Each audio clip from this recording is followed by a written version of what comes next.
This is Gilbert Andrew Garcia of A Tip from Gilbert, talk, inspiration, and prayer. Listen to my show every Monday from 11 to 12 on KWWJ 1360 AM, KYOK 1140 AM, KCOH at 1230 KCOH.com, Sangeet Radio at 95.1 FM, 1460 AM, KNTH News Talk 1070 AM, The Answer, and Latino Sports, KEYH 850 AM. Call in at 832-570-8075 and follow me on social media. See you then.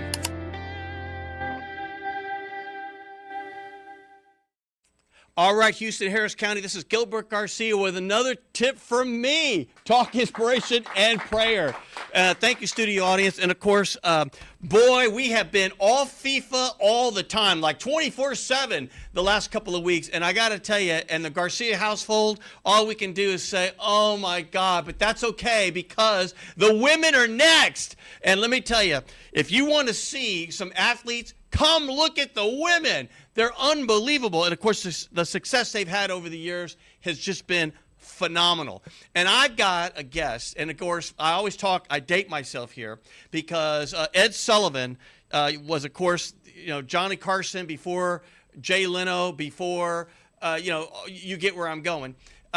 He had a show that everybody watched, and he would say, we have a really big show. We have a really big show today because we have Miss Jane Campbell of the Houston Dash. Welcome to the show. Thank you so much for having me. I mean, it's going to be so much fun because you know what? First of all, you're like soccer royalty. I mean, you really are, right? I mean, do you walk around and just say, you know what? I got it going on. No. Because, when you think about the things you've accomplished, it's unbelievable. Don't you ever just say, come on, it's unbelievable? I'm honored to, have the career I've had. I feel like I've just got a lot more left in the tank. So there you go. That's what I like to hear. A lot more left in the tank. But before we go there, I want to talk about your incredible career. And so you can be thinking about the things I want to talk about. And also I want to think about who inspired you because, it's a lot of hard work to be a professional athlete. It's a lot of hard work just to be an athlete, just in high school. I mean, it's just a lot of hard work and dedication. Somebody must have touched you to say when you were little and there was a little, young Jane Campbell out there, you got to go to practice. You got to go to practice. I want to go through all that. But first of all, the World Cup. Come on. Is this incredible? It's been an amazing summer. I mean, it's been so fun to just turn on the television and at almost any time of day and you can watch a game. I mean, it's incredible. Yeah. I think that what the World Cup has done, first it started with the women back in the 90s with Mia Hamm, et cetera. It started with the women, of course, how incredible it was. But I think bringing FIFA here has just brought soccer to the forefront. Definitely. And I think it's just been such a great thing for America, for the game, for everybody. For the first time, I hear people talking about, and did you see, the Netherlands play Cape Verde? I mean, did you see? And I'm like, that's beautiful. Yeah, it's awesome. It really brought the world together. Isn't it incredible? Yeah. Because what's interesting is, soccer's always been sort of, when people think about the NFL, but soccer worldwide is like the NFL times 1,000. Yep. Because there are billions of people that watch soccer all over the world. And when we think about, Tom Brady and all these, NFL stars, when you think about the big soccer stars, it's incredible. Yeah. So do you just go and, have you enjoyed the games? When you watch the games, are you able to watch the games like, I'm going to use a phrase if you don't mind, a normal citizen like me? Or are you watching the game like, oh, he should have done that, or he should have done that? I mean, are you critiquing them, or are you looking at it like everybody else and just like, enjoying it? It's hard for me to always watch soccer as a fan, That's what I mean. I said citizen, a fan. Yeah, like whoever's playing in whatever tournament. But I think this World Cup, I don't have a favorite team, and I was cheering for Argentina in the final, but I just think the whole tournament in general is so entertaining that it was hard to just root for one team, in my opinion. Yeah. So I just wanted everyone to have fun. I wanted everyone to win, and I just thought it was an electric tournament for sure. Boy, that goalie for Argentina, can you imagine? Incredible. I mean, that's you. That's you, right? Come on, that's you. Well, maybe one day. Well, no, are you kidding me? When you think about all the saves you've done, your career, everything else, but when you see him, do you get like that adrenaline, like it reminds you of a game or something? Like, I mean, God, that was such an incredible save.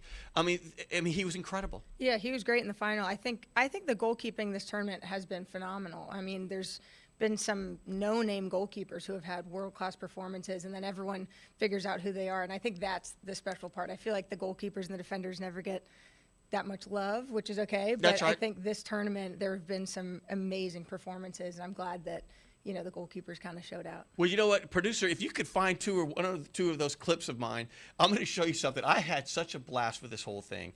And I really am a working person. I have a money management firm. So I mean, this is just for fun for me, because we use this show as a information for the community.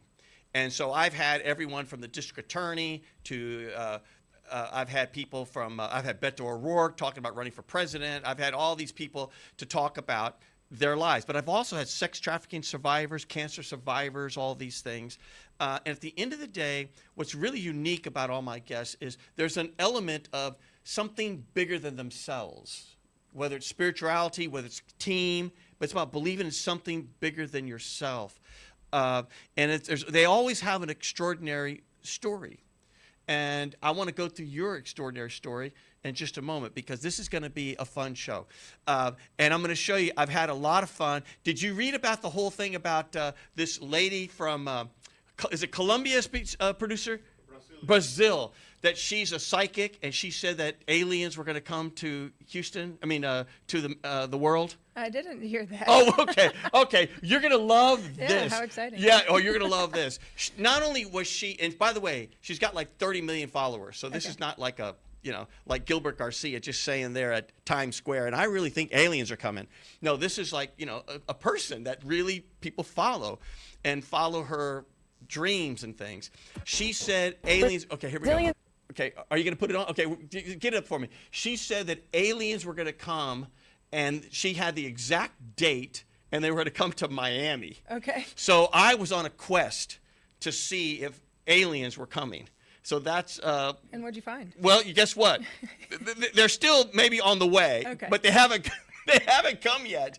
Good. But I'm going to show you some of this, because she said that they were going to come during the World Cup and take away 700 people, including several of the athletes. Okay. So as we get that going, in just 1 second, we're going to keep, my producer will tell me when we're ready. But let me just say, it really is awesome to have you. And, when you think about soccer here in, America, first of all, I think the World Cup has done incredible wonders. And when you think about that one goalie from Cape Verde, I think it was, I mean, here he was, I forgot the number of followers and all those sorts of things that he had, maybe, I don't know, some 50,000, but now he's got like 13 million. He's been incredible. Yeah. When you see something like that, do you just sort of say, like, way to go? I mean, yeah. Way to go. Yeah. I think it's just special that, a place like Cape Verde was put on the map, right? Because of the World Cup. And there's so much talent out in the world in the game of football. And, not many of those guys or girls, for that matter, get the exposure until the World Cup. And I think it's just great that everybody saw them, kind of for the first time, and they put on such a show, and they have fans for life now. Yeah, for life. Well, and I want to get, before you put it on, I just want to go through some of your things, if you don't mind. Okay. Is that okay? Because obviously you were named Goalkeeper of the Year in 2023. Was that incredible? It was great. I think, it's a goalkeeper award, but our team that year was just incredible defensively, and I've got to give credit to my teammates for that, because they helped me a bunch with that. How wonderful. And when you go back, you played at Stanford. I did. And how was that? I mean, when you go as a student athlete, there's a lot more athlete than student. In other words, it's a full time. What was it like? And how did you feel? Were you nervous about the draft and all those sorts of things? Stanford was interesting. I didn't know I was going to go to Stanford until like the very last minute. It was kind of a late recruiting call, and I didn't.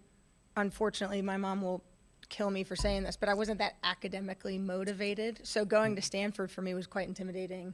And, magically I got into the school. And the one thing they say at Stanford is it's not a 4-year decision, it's a 40-year decision. And I think since I've graduated, I completely understand that phrase now, having that. So I'm so thankful I, graduated and got my diploma. But I think the soccer there was just a step up. I mean, we were one of the best teams in the country for all 4 years, and Stanford's always had such a reputable program. So I was honored to be there and be a part of that team. And I think it definitely molded me as a player. You know, I grew up. Everybody, you know, makes mistakes as you are in college. But I think by my junior year, I knew I wanted to go pro. So how great. I was ready to, you know, take my next step and did that light bulb like change? Did you like say, well, you know what, I'm going to go pro?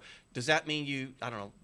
It's hard to say this, but did you like work harder? I mean, what did you do? Like, I got to work out full time a whole year because that's my goal now. I'm going to go to the pros. Yeah, I think when I was, like a 12, 13, 14-year-old kid, I always said I wanted to go pro. But I said that not even knowing what the league was like, or even if we had a league at the time, you know. So you always say that. And then, you know, Stanford, my sophomore year, we had a really good run. I had a really good year. And then my junior year came around, and everyone was talking about me kind of being this veteran, and I kind of got some recognition, and I was like, wow, maybe it really is possible that I could go pro. You know, maybe it's a realistic thing. And so then my senior year, I was kind of like, okay, if I have a good year and, you know, do well, maybe it will happen. And sure enough, it did. How wonderful. Now, of course, you mentioned your mom. Mom, you know, she really did study. So, no, really, Mom, she was just kidding. She was really studying all the time. No, let's go back for a second, because you saw that, you know, I have coached 40 seasons of youth soccer. Obviously, there's no comparison, but at the end of the day, it feels the same, right? When you're just there with your, you know, you're into it. And I went through 3 sons, and I had my daughter, my princess. And Juju, if you're listening, you know I love you. She was an athlete, but I couldn't get her to play soccer. And I tried everything. I got her little bitty pink cleats that I thought were just so great. And of course, you know what she did? She put on those cleats, and she'd wear them all around the house all the time, scuffing up the floor. But I couldn't get her to play soccer. Yeah. So what made you, I mean, when did you start playing soccer? Were you one of these young, you know, YWCA when you're 5 years old, or did you just take it up later, or were you, you know, tell us a little bit about that story. I have an older brother. He's 3 years older than me. So whatever he did, I was thrown into. So if he played baseball, I played baseball. If he did tennis, I did tennis. And one year he tried out for soccer, so then I tried out for soccer, and he'd never really stuck with soccer. But I think I joined my first Pee Wee league at, 6 years old? Yeah. And then I kind of just stuck with it. I was kind of good at it, I guess, and pretty athletic. And so then I think at like 10 years old, I tried out for my first travel team, and I made it. And wow. So that was cool. But I didn't become a goalkeeper till 13. So sort of a late bloomer. But I did all sports up until college. I mean, until I went to Stanford, that was the one time I only did soccer. What else did you play that you maybe could have done? I danced ballet for a long time. No I was really way. young, for like 12 years, and then that stopped when soccer And is it like took off. first position, second position, all that kind of, oh my God. Yeah. Did you see that, producer? Yeah. You thought I didn't know ballet. That's all I know, but that's okay. No, that's Yeah. incredible. Yeah, and then tennis and basketball were my other main sports. I mean, I did those, it was just around the clock. You go to tennis practice, then you go to soccer, then you go to basketball practice, then you go to soccer practice. And I just did that up until college. And what made you finally say, you know what, I'm going to give my all, I'm going to play soccer? I think when I was, I was about 14, I made the U14 ID national team, which was a pool of 100 players. And my parents actually called one of my coaches and was like, should she go to this? Is this something that she should miss school for? And my coach was like, yeah, wow. Send her. And so I went, and I think I did okay. And, I kept getting called into these youth camps, at 14 and 15 and 16. And, then I think me and my parents finally realized it was like, okay, this might be a calling. Yeah, something that I should focus on a little bit more. And I love tennis and basketball, don't get me wrong, but I just put so much time and effort into soccer. I had private coaching, and I would never miss a soccer practice. And, I love tennis and basketball, sure, but I would miss some of those trainings to go to soccer or go to a game. And then travel ball just really picked up through high school. You're traveling all the time to all these different tournaments. And I think I just knew, in high school, it was like, okay, we're dedicating so much time and money to this sport that I kind of have to hang on. Well, what's interesting about that, you mentioned your parents. It's a sacrifice. Totally. It's a sacrifice. So, Mom, if you're out there listening, you know what?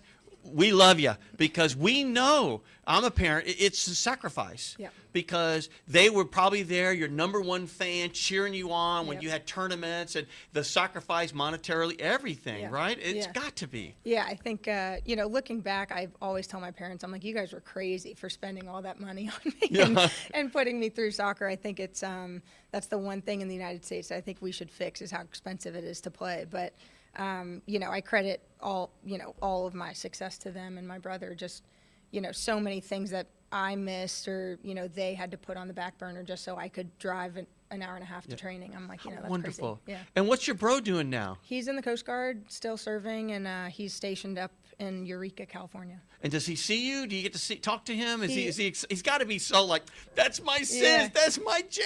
Yeah, he's like my hero and my best friend. He just flew out to our Denver game, and hopefully I can get him to Houston this fall if he's got time. So Well, hopefully, that would be wonderful. Yeah. So I want to go back for a second because you mentioned something interesting to me. You started playing goalie when you were 13, you said, or 14? What'd you say again? 13. 13. Yeah. How did you, did someone say, a coach, you know what? I think let's try her in goalie. Or did you say, you know what?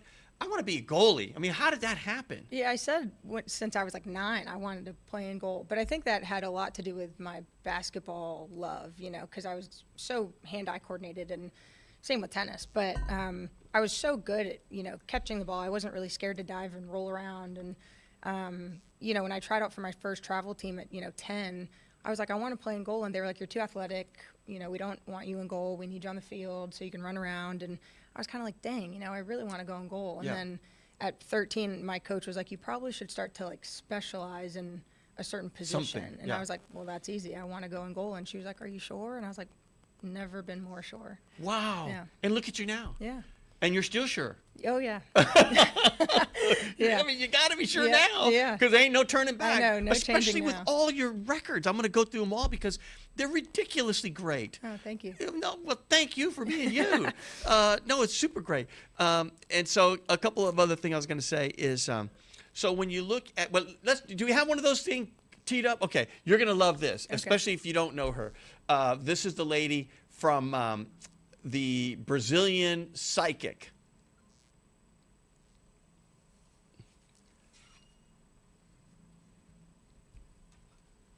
And don't forget, Houston, we are at 832-570-8075. Call in for anything you want to know.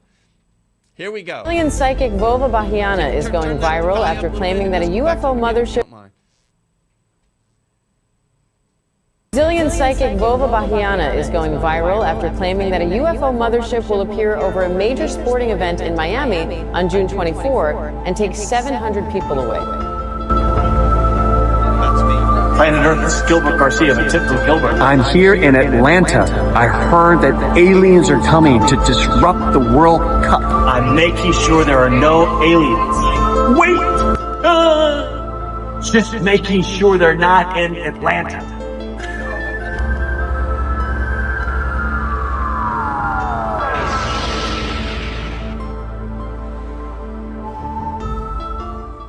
Now, you're not going to believe this, but you know what? The whole world was waiting for that day to see are aliens coming, because a lot of people, and I met a lady, she was an astronomer. I just happened to see her at Discovery Green. Do you have Rosa?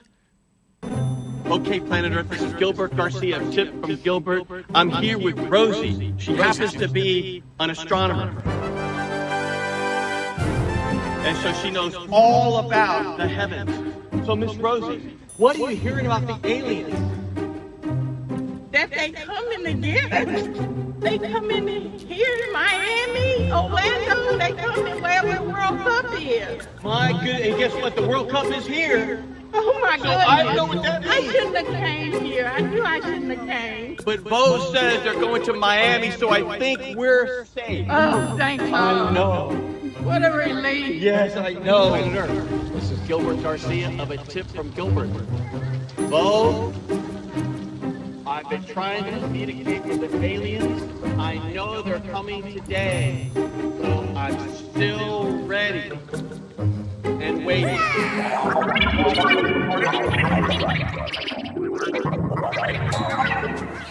So you got to have fun with this stuff, right? Miss Rosie was convinced. Wasn't she too. great? Yeah. You know, I thought she was gonna have like, you know, like she was like, you know, she's getting all nervous. Yeah. I mean, I was thinking, oh my God, did I make this poor lady have like a stroke or Yeah. something?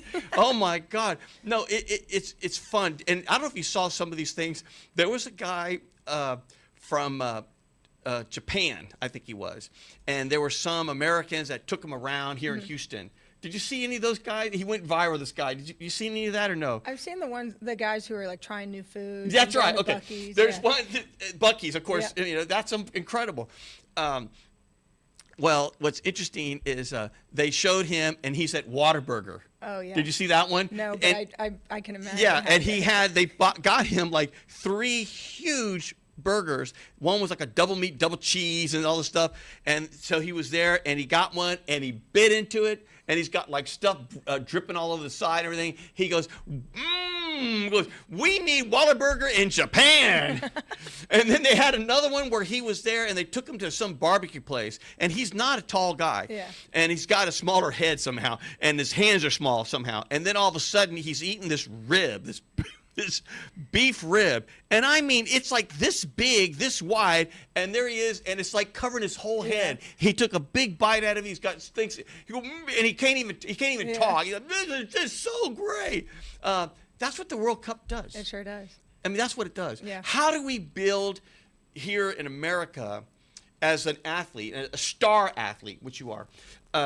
How do we build on that momentum so we don't stop? Because now we've got the whole world interested in soccer. How do we keep it going? I think it's just getting fans to buy into the leagues we have in America, and also just the fans buying into the sport in general. You know, I always say in our league for the NWSL, I want as many fans as possible, but also I just want you to be a fan of the sport. You know, you don't have to cheer for us. You can hate our team and like another team. That's great. But as long as you're a fan, I'm all for it. So I think the World Cup being here, one, the country was exposed to so many people around the world who probably have never been here, Yes. which is great. And I think the sport in general in America has grown. You know, you talked earlier about the NFL being the biggest sport, or baseball being the biggest sport here, and I think soccer's now starting to make its wave a bit bigger now and trying to compete with those big-time sports in America. What's interesting is when you think about the history of women in sports, it's all, and it's not just professional, but when you look back at, you know,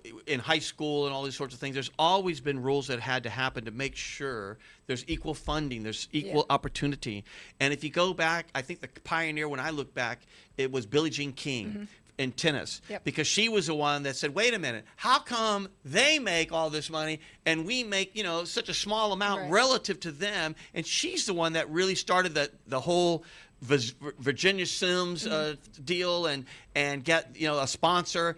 I mean, what an incredible story. And what does she mean to you when you look back at some of the women that really were the pioneers to say, this is not right. Yeah. We should have equal opportunity. I think it's great. With Billie Jean King, I did a presentation on her back did? in lower school, you know, Yeah. doing the Battle of the Sexes, you know, talk. And I think, you know, now the discussion is equal pay and all this. And I know it's a complicated subject because there's so much that goes into money, you know, whether it's ticket revenue or, Right. you know, TV deals, you name it. I know it's so complicated. It's not so simple, but I do think at the end of the day, the more fans of women's sports there are, the better. And I think it's just about each individual respecting the given sport as what it is and not trying to make it like, oh, it's not as fast as the men's, or it's not as explosive. And it's like, no, it is dynamic and explosive in its own way, and we just need you to respect that and be a fan. And that's it. You know, that's all we're asking, is that people watch. Well, I've got more to that. But we have a caller. What was that name again, please, producer? Oh, Alexander. Alexander, are you there? Yes, sir, I am. Alexander, what do you got for me? A tip from me, talk, inspiration, and prayer, and with soccer legend Jane Campbell. Awesome. I actually have a question for Jane. So I'm very curious, when you watch the men's leagues, you see that the best soccer is played in Europe, and people sometimes shame the MLS because the competition is not as good as like La Liga or like the English Premier League or something like that. So my question is, for the women's side, what is the most competitive league in the world, would you say? Very good question. I think for the women's side, you could argue that the NWSL is the best league in the world. I also think the English league is really top tier. I think the NWSL, the best thing we have going for us to make it the best league in the world is that any team can win on any given day. If you look at the French league, for example, PSG and Lyon win every game, and sometimes they'll play teams and win a game 10-0, and you just don't see those scores in the NWSL. Anyone can win on any given day, and I think that is something that makes it super competitive, and you can't really change or you have so much competitiveness the whole way through the entire season, and I think that is what makes it entertaining, and every game is almost a final in our league, and I think that is what makes us the best league in the world. In my view too, I take issue with that whole statement, frankly, and I appreciate the question, and I know that's, I don't know, general consensus, maybe, but at the end of the day, I just take issue because if you look, a lot of players from our league played in the World Cup. They just played for their home countries. I think the number was like 45. This is a big number. So I think that the talent is here. I think the real key is to make it the fans aware that you got what you just saw on TV. You got it right here in your backyard. You got it right here at the stadium. 2 miles from where my office is to see the Dash, to see the Dynamo. So I really think that's one of the keys. How do we get people to understand and see it's here? And how do you, therefore, of course, starts with, how do you get more exposure? How do you get more TV time? It's always about TV somehow. Right. Get more TV time. But Alexander, do you have a follow-up or anything like that? No, that was just it was a good response, good explanation, and a good point about the MLS, because I certainly am a big fan of the MLS myself. Well, thank you for calling in. And call in again. We have another caller here. Let me see. Who was that name again there, producer? Jumpin' Jess. Jumpin' Jess, are you there? Jumpin' Jess. We may have lost Jumpin' Jess. No, we did not. Jumpin' Jess, are you there? Jumpin' Jess. Okay, you can get him, Mr. Producer. I see he hung. Okay, Jumpin' Jess, call back. We lost you there, my friend. But going back for a second, again, going back to like Billie Jean King, and you mentioned the whole battle of the sexes. I was around for that. Of course, it played at the Astrodome. Right. And Bobby Riggs was just such a loudmouth. Yeah. I mean, you know what? I couldn't help to say, way to go. Yeah. I mean, I think the whole world was like ready, just like, way to go. Yeah. Because it just showed how competitive women are. In fact, I will tell you something interesting. I dated a girl, when I was in high school. She was a basketball player. Okay. She was a point guard, so she was a little bitty mighty mite.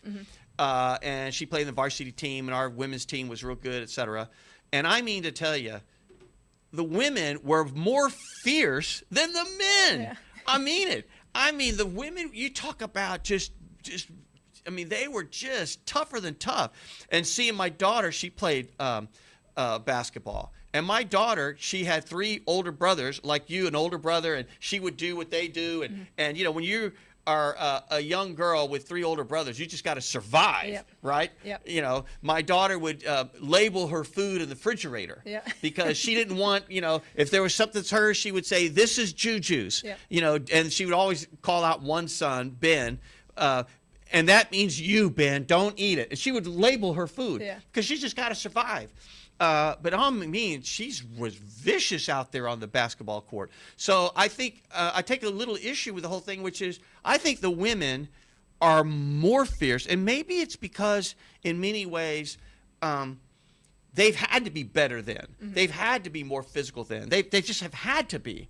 What do you think about anything I just said? Yeah, I totally agree. I think even if you look at our sport of soccer, I think it's played a bit differently. I personally don't think we, roll around as much. I don't think we're asking for the trainer as much. Right. And, you see so many women out there, playing with like bloody noses. And it's just like, I totally agree. But again, I think it's up to the fans to see that and be like, wow, this is something that's really entertaining and it's fun to watch. And I think it's just about them respecting it and just saying like, yeah, this is a great entertainment piece. It's fantastic. Yeah. I love it. Did Jumpin' Jess come back? Is he on or no? I want to make sure we take those callers as they come in. Jumpin' Jess, are you there? Yes, sir, Mr. Gilbert. Can you hear me? Talk up a little bit, or Mr. Producer, let's turn up his volume just a little bit. You have Miss Jane Campbell, but I know I'm going to digress a little bit. And again, this show's about Jane, her incredible career, which has a lot more time, and of course, women's sports and soccer. But of course, I can't help to think about what's happening, in the world, what's happening with Iran, what's happening with ICE. And so, Jumpin' Jess, I don't know if you have any comments about any of that, but you're welcome to share them here with Houston and Harris County. Yes, sir. I just want to thank you first, Gilbert, for your donation to the Greater Houston Coalition for Justice, Johnny Mata and Cedro and the gang, and the great work they're doing. So thanks to your donation, they'll be able to do more. I know they had a vigil, a Sunday night, a candlelight vigil, and that was well attended. I want to thank you also for your donation to Mr. David Contreras. He's August 1st, he's doing 500 years of the Hano. Is going to be a presentation out there. And then next Monday, the Barrio Boys are celebrating Korean War Veterans Day for all the Korean war veterans. And people are always saying that the Korean War is the forgotten war. So it's always good to recognize those veterans. And then the question I have for Ms. Jane Campbell is to talk about the salaries right now, the average salaries for women and what they are compared to men. Good question. I have to admit I only know the salaries in our league, so I don't really know what it is around the world. I know around the world it is less than the men. Our minimum salary this year is around $60,000, and I know the men's salaries, the minimum I think is over 100, or if it's not over 100, it's close to. So there's some discrepancy there. I think, the highest paid player in the MLS is, I think it's Messi, and he's making around $15 million. And I think our highest paid player in our league is making around $1 million a year. So there's just some differences where, my rookie year, my rookie salary was capped. I couldn't negotiate a salary, and that was $16,000 for 6 months.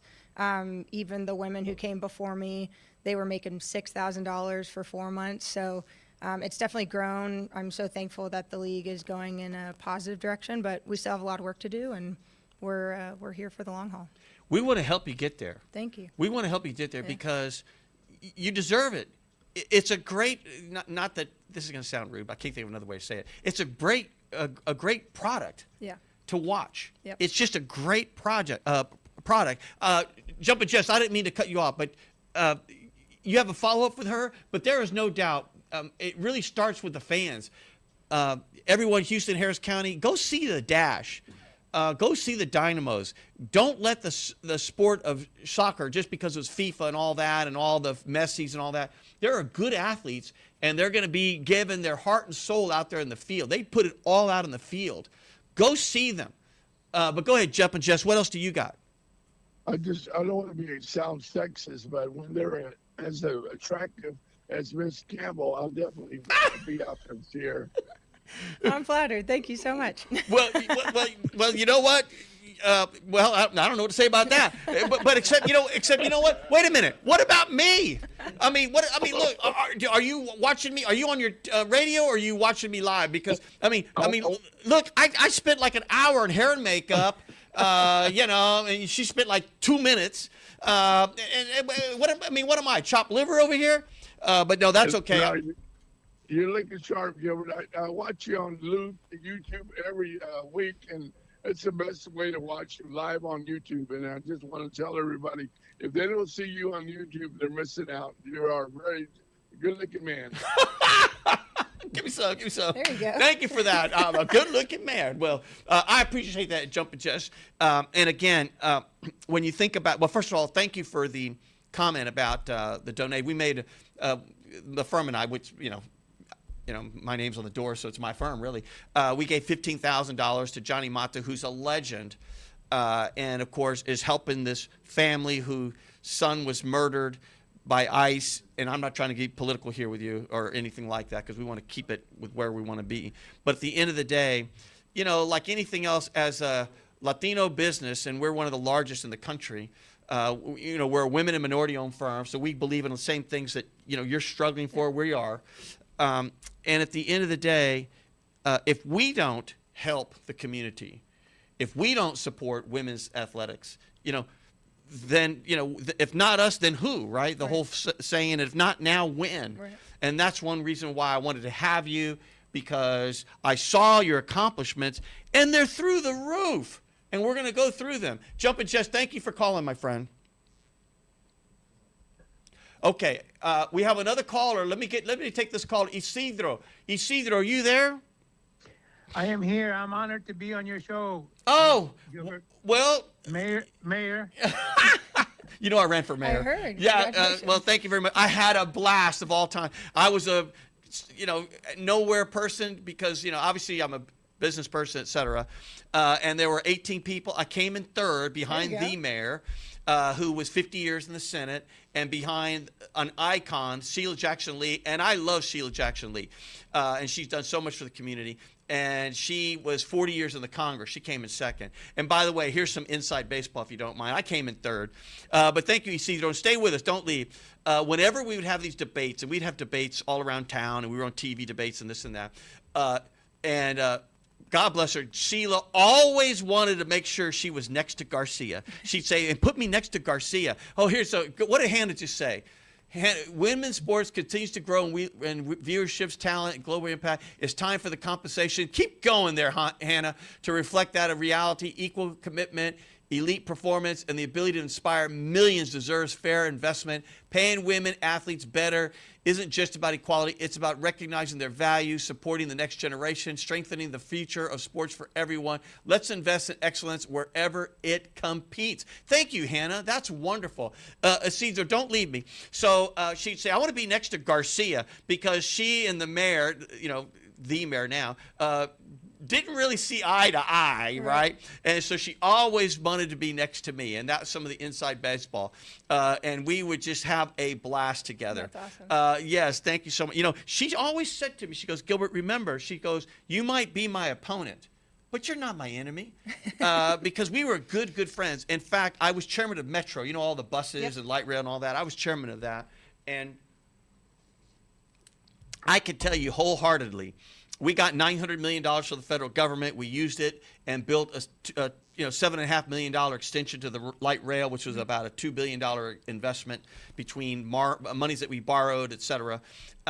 We would not have gotten that money without Sheila Jackson Lee. Wow. No way would we have gotten $1 billion. No way. Yeah. And I would say that. We would debate on TV, and I'd say, I want to give it up to Sheila Jackson, because, you got to give credit where credit is due. And I'd say, we wouldn't be here without her. Isidro, what do you got for us? And again, I don't, I'd be remiss not to talk about what's happening a little bit in this terrible situation with ICE. I'm glad to see that the mayor has changed his view, and that now he's going to be calling for a moratorium. I really think we should just do even more than that, but I think it's great that he is sort of changing his opinion now. What do you got to say about all that, Isidro? It's going in the right direction. Yes, it's important to know that there was a change in heart from the mayor. Biblically speaking, the words are hardened hearts are softened through the love of Christ. And so he did change his position, and I'm glad for that. It was God sent that he was able to change his stance. Originally, it was simply, I've got my hands tied, and 6 months ago, it was we don't want to lose the $400 million that are coming down from the federal government if we don't cooperate with ICE.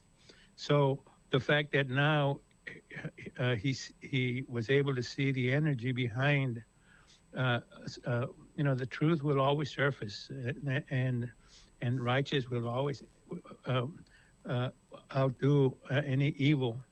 and the evil that is being cast into our communities by ICE is unconscionable, and therefore we're moving in the right direction. And if you want to see the end game, do you remember when the Berlin Wall was knocked down? Yes, I do. I remember it like it was yesterday. Me too. What was Reagan's terms? What? He said, I remember when he said, "Tear down that wall." That was one of the most That's- famous speeches ever by a president. yes, absolutely. Yeah, but he mentioned, I think, the Russian president. I'm not sure who it was. Gorbachev. Gorbachev. Gorbachev. Yeah, okay, so it was Gorbachev. I think the end game in our situation here is Trump tear down that wall. It's a wall of hatred. It's a wall of divisiveness.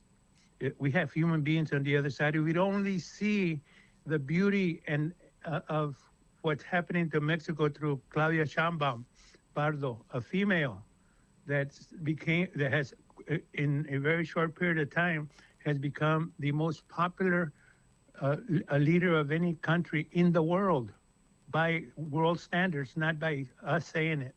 So it's time that we tear down that wall of hate and start embracing all of the core values, bottom up. Para el bienestar de nuestro país, primero los pobres. With that having been said, the rich also benefit from that policy because it forms stronger economies both for the United States and for Mexico when we approach it that way. She has taken a chapter of the book when we came out of the Depression, and that was using public monies to build infrastructure, and she is applying it all over. She's creating jobs. The peso has never been stronger. So what you asked me to address what has happened here on the tragic death. Well, would it not be the legacy that he would have wanted to leave, not only for his family but for his country, but also for the world, that we move away from envy and hatred and elbowing each other so that we can get a bigger chunk of the pie, and exchange that for love and caring for others before we care about oneself. Well, Isidro, I really thank you. I know all the hard work that you and Johnny Mata do. Keep going, my friend. And we are so grateful we were able to support all the hard work, and prayers go out to that family. I think they're going to be coming on our show, or at least we're trying to get them on the show. So we'll probably have them here with Janie Torres also. So thank you for calling in. Go ahead. Thank you so much. Yeah, thank you, my friend. You have a closing comment? Go ahead. Thanks for all the great work that you're doing for the females. It's that is really, really important. Of course, Gilbert, you too. Your office speaks for itself. 75% of your employees are females. Well, not a very popular thing, or it's not something that you see everywhere. But I absolutely see it when I go into Garcia Hamilton. Well, thank you, my friend. I applaud you for it. Thank you for calling in, and thank you for sharing that. Isidro Garza, thank you, my friend. What a good man. You know, what's interesting is, you know why we have 75% of my team are women? Because they're good. And because I'm smart enough to know that I want people that are good around me. Right. That's the key. And so if we have another caller, you can put that up for a second. Okay, great. I just want to go through some of these stats if I could. Okay. You ready? I think so. Come on. This is unbelievable. And, you know, and just talking to you, you just seem like you just want to hang out with you. Yeah. I mean, you seem great. But I mean, this is incredible. So I'm going to go through some of these Houston, Harris County. First of all, she was the number 15 pick in the draft in 2017 from Stanford. That's, you know, come on. Can I say the word badass or no? Can I say that? Oh, I cannot say it. I'm on radio. I cannot say that. So, oops. Scratch that, Mom. Anyways, you have now played over 200 games for the Dash, and you've had 40 clean sheets. That means shutout. Correct. which is huge. That is the 5th highest mark in league history. My hunch is you're going to break that mark. I hope so. We're going to do it. Me and you. Come on, let's go. Let's go. You have more than 600 saves. Is that unbelievable? Do you just look back and say to yourself someday, like, God, damn it, did I? I mean, that's incredible. It's been a long road, that's for sure. It's been an incredible road since you arrived in the league. You were, of course, named Goalkeeper of the Year in 2023. And in that year, you had the fewest goals that a season with 18 goals allowed in 22 games. That means there were 4 games with a shutout. And that's the 3rd lowest tally ever recorded in league play at the time. You had 93 saves with 8 clean sheets that year, I guess, is what it says here. During the 2025 seasons, you started 18 matches, 1,543 minutes of action. You're just like, it ain't nothing but a thing. But I mean, think about that. Think when I say the word 1,500, I need someone to do the math for me. That's like a whole lot of hours, and that's a whole lot of that's a lot. That's incredible. You had 62 saves with a 73.5% save rate. That means, like, if someone wants to score about you, good luck, because they're not going to. I hope not. I mean, that's what it means. Yeah. And when you think about players, like when you saw or when I saw the goalie for some of these European teams, so forth, they're like 6'6" and this and that. Oh yeah. I mean, you're like, not 6'6". I was kind of coming up with something, but at the end of the day, I mean, come on. I mean, you would think. I mean, some of those guys, they're so big and so strong. They cover like the whole damn goal. Yeah. Can I say damn? I don't know. Oh my God, I'm 3 times and I'm out, right? But no, that's incredible. Yeah, thank you. Well, thank you. That just goes back to your skill set, being able to really be agile and move around and cover a lot of ground physically. Yeah. That's really what it means. Yeah. And you don't mind rolling around. No, it's not bad. Yeah, it's not bad. Let's keep going. So 1,543 minutes of actions. You had 62 saves with a 73.5% save rate. And in 2025, so that's last year, you surpassed 600 career saves and 15,000 minutes played in competition. 15,000. Long time. Somebody do that. Somebody do the, help me there. Someone do the math on that. 15,000 minutes. That is staggering. Have you been hurt? I did suffer a couple injuries the last 2 years. I tore both my hip tendons off my hip bone, but no problem. It ain't nothing but a thing. You just press on. I mean, and now I know you're not a doctor, but you probably know enough about your body that you know about your body, right? You have to as an athlete. What does the tendon of the hip bone do? For everyone just like sitting down, if you think about if you're sitting and you just raise your knee, like if you're driving a car and you put your on the foot, gas or something? Yeah, if you switch it from the gas to the brake or whatever, that's your tendon that's moving. So if you think of kicking a ball, or you think of sitting down to go to the bathroom, or you think about jumping, that tendon works all the time. Wow. Yeah. And you did both? Both. My left one first, and a year later I did my right one. And what's the recovery on that?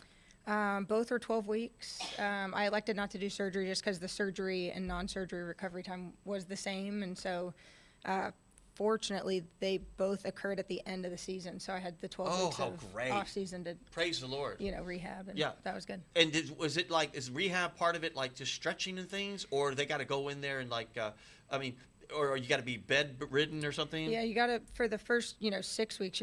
You're kind of limited to just walking. You can't do much. No long strides or like if you were to sprint, none of that for 6 weeks, and then from there you're strengthening the muscles around it, making sure your quads and your glutes are working, and just strengthening from there, making sure the scar stays strong. Wow. Yeah.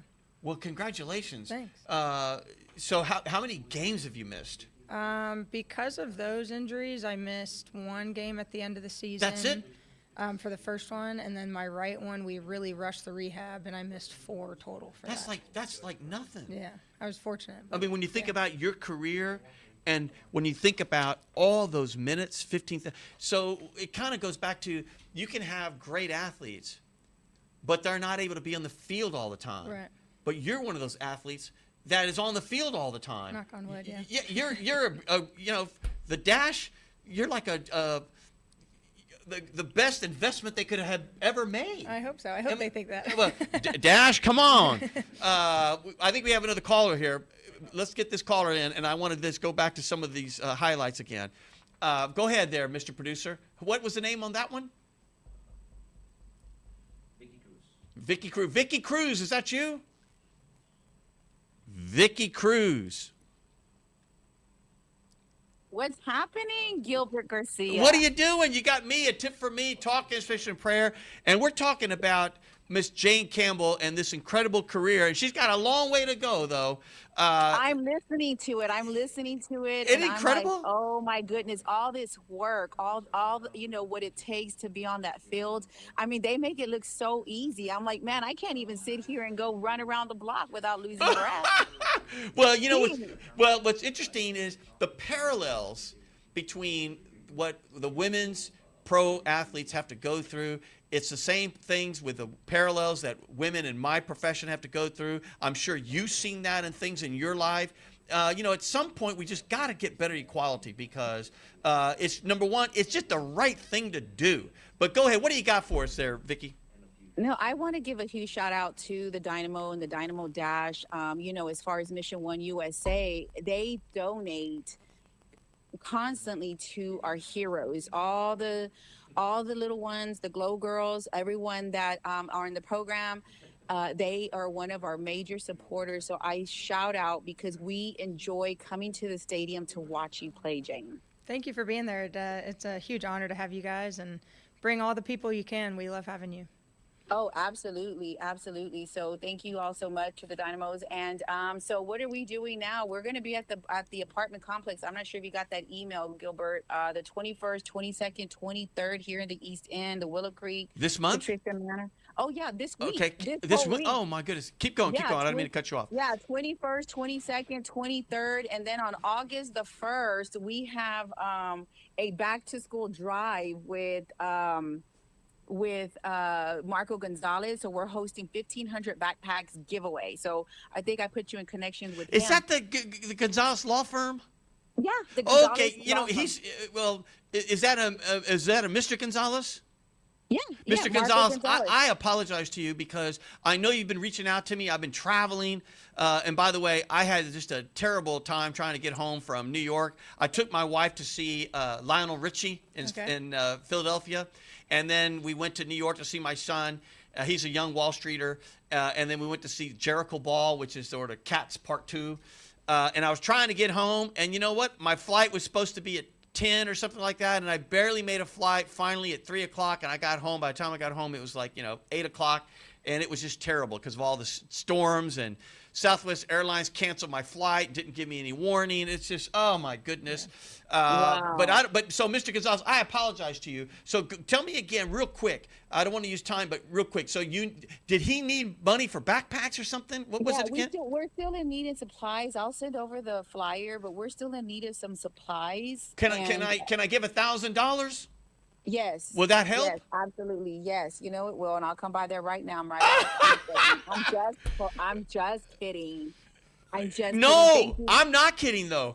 I'm gonna leave. I go to Chicago tomorrow afternoon, and then I think I'm not back till Thursday. But at the end of the day, I'll leave a check in the front. Do me a favor, Mr. Gonzalez. I apologize to you. Tell me what to make it out to and all that kind of stuff, please. You can do it offline or tell my team. Okay, I'll do it offline. I'll do it offline. But hey, somebody here wants to tell you hi. Guess who I'm sitting right in front of right now? Who? John Segovia, the Segovia Art Studio. Oh my God, John, how are you, man?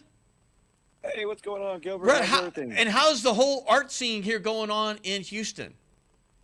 So I've been out of the art scene for about 2 years. If you remember, I had an art gallery there on Rush Street. I do remember. I did not know that you were out of the art scene. So I had purchased a new place right down the street, actually. So I spent the last year and a half, 2 years building it out and getting it ready for events. It's an event venue now. doubles as a studio where we do all of our marketing and branding, and then of course we have our art gallery here as well. But we do. I am happy to say that I'm coming off a 2-year hiatus, and this weekend, Friday and Saturday, I'm back in the art scene. Are you going to have a grand opening or something like that, or grand showing, or I don't know the right word, but are you going to have something? So let's do a soft opening, since the dust has finally settled, and there's still some walls that need to be worked on, but for the most part, it's about 95% completed, ready to host events. And so this Friday and Saturday, we're going to have a soft opening, but I'm inviting all of Houston to this event. Well, go for it. Tell us all real quick. What's the website? How do I get information? What's the date, the time, the address? Go for it. Sure. You can go to www.segoviafineart.com, and there you're going to get a listing of all the artwork that's available, and the address to the studio, 6001 Clinton Drive here in the East End. That's 6001 Clinton Drive, Friday and Saturday from 6 until 9. Hey, Gilbert, he's being very modest. I mean, he just did some amazing artwork with FIFA, all these soccer players, and oh wow! We're showing it right now. Is that your work? Yeah, that's the work that we've been showing for the wow. past month. Well, Yeah, you know what? I'm going to have you on the show because I want to give this justice, but I can't do it right now. So I'm going to have my team call you, or you call my team, and let's get you on the show. That sounds great. Thank you, my friend. Thank you for calling in. Vicky Cruz, thank you for all that you do in the community. Hey, okay, I'll be there soon. I'll text you. Okay, go ahead. Miss Jane Campbell, you're not going to believe this. When you first probably said, what's this guy Gilbert Garcia wanted to have me on his show for, this and that, and what do you mean I'm going to talk for an hour? Are you ready for this? It's been an hour. It's crazy how time flies. I mean, it's over. Yeah. I mean, I can't believe it. I got to have you again because I feel like we didn't even scratch the surface. Oh, by the way, I have food for you. Okay. And I mean, come on, I'm a Latino. It's kind of like if I say to you, did you enjoy the World Cup? And it's someone like saying, Gilbert, do you enjoy Mexican food? Right. Or do you enjoy Frenchie's chicken? Yes, I do. I want to give a shout out to Laredo Taqueria. And by the way, they don't pay me for this or anything like this. George Carter, I know you're trying to talk to me. I'm going to give you 1 second. Best carne guisada in town, 6904 Irvington Place. And I'm not kidding when I say that. George Carter, I'm going to give you 30 seconds because it's the end of the show, but I saw that you called in. What can I do for you? What do you want to say? I just want to tell everybody that I'm running for JP32. My partner is Sonia Rash, Judge Sonia Rash, JP31. And I just want everybody to know that we're asking for your support. We will be out there shaking hands and vote from Democrat from the top to the bottom. We're here to serve the people of Fort Bend. And that's, of course, in November. Is that correct? That is in November, yes. Real quick, give me 30 seconds. What does a JP do? Tell everyone in Houston, Harris County, because I'm not sure everybody knows the differences in all the judges and so forth. Tell us about the JP real quick. Well, the JP court stands for Justice of the Peace. So it's basically the people's court. People could come in there for eviction cases. They can come in there if they have an issue with anything and damages up to $20,000. It is a court for the people. And to be there, and if I am elected, I want to make sure that court is friendly, that is streamlined, that there's paperwork there that's easy to understand in different languages, easy to fill out. And I just want to make sure that people feel just comfortable coming to court and not be afraid. Well, Judge Carter, do me a favor. Would you call in at the show next week, but do it, if you don't mind, at the beginning?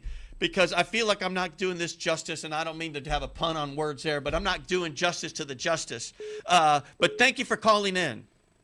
Thank you so much. I'll call in. Thank you so much. Thank you. I know there's another caller's in. I'm certain we're not going to be able to take it. Miss Jane Campbell, I want to give you the rest of the time. There's about 3-4 minutes here. First, tell us a little bit about what you've been doing, because I know you're the Lauren Holiday Impact Award person. I mean, all the charity, all the things that you do that you care about. And then look into the camera and just say anything you want to say to Houston, Harris County. And I'll tee it up by just saying, Houston, Harris County, this is one of Houston's biggest stars. And we've got to support her. We've got to go see the Dash. We've got to support women athletics, and we got to support women everywhere.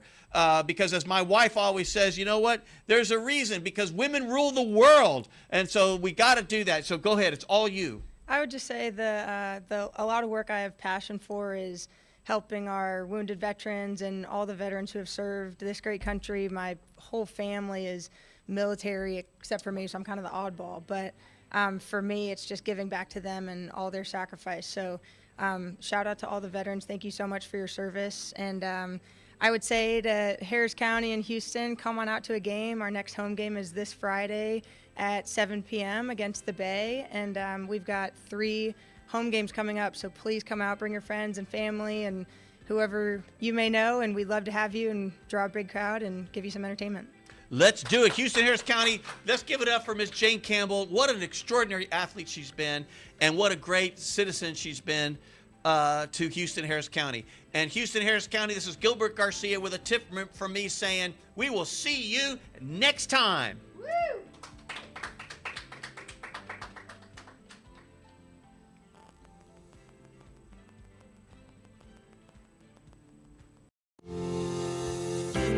All right, Houston, Harris County, this is Gilbert Garcia of A Tip from Gilbert, Talk, Inspiration, and Prayer. Watch and hear my show on YouTube, Facebook, RSS, Apple Podcasts, Amazon Podcasts, Google Podcasts, iHeartRadio, and Spotify. And follow me on social media. See you then.